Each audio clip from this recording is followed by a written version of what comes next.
Yo, what's going on, everybody? I had a youth one time I was meeting with. We were out for a walk, and it was clear that there was something that was on his mind. He really wanted to talk about. He was nervous about it, a little anxious. And eventually he talked to me about all the weed he had been smoking. And, it's funny because I kind of think sometimes, like, why would you be worried to talk to me about that? Like, this is what I do. I talk to youth about all kinds of things. I'm happy to talk to you about this. But it becomes obvious that youth are usually expecting, especially when it's something that they think, people are going to think is bad, that they're going to get a lecture, that people are going to bring the hammer down, that I'll launch into some diatribe about what I think about this, and, so they get nervous about it. But the reality is that at that moment, when that person brings you whatever it might be that they're anxious to talk about, like that moment right there is not an invitation for debate. It's not about, let's talk about the merits of this thing and let me tell you what I think about it.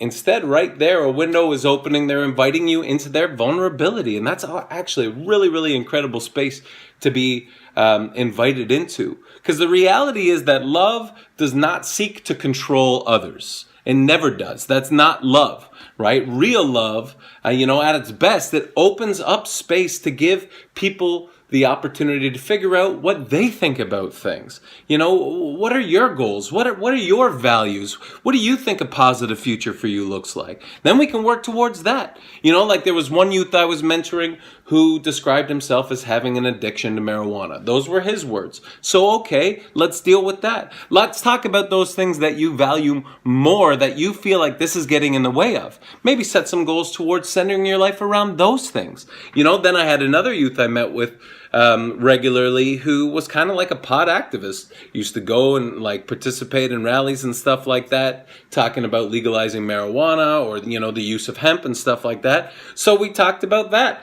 And, I always tried to encourage his leadership skills and, those really positive things that would help him get to the places that he wanted to go.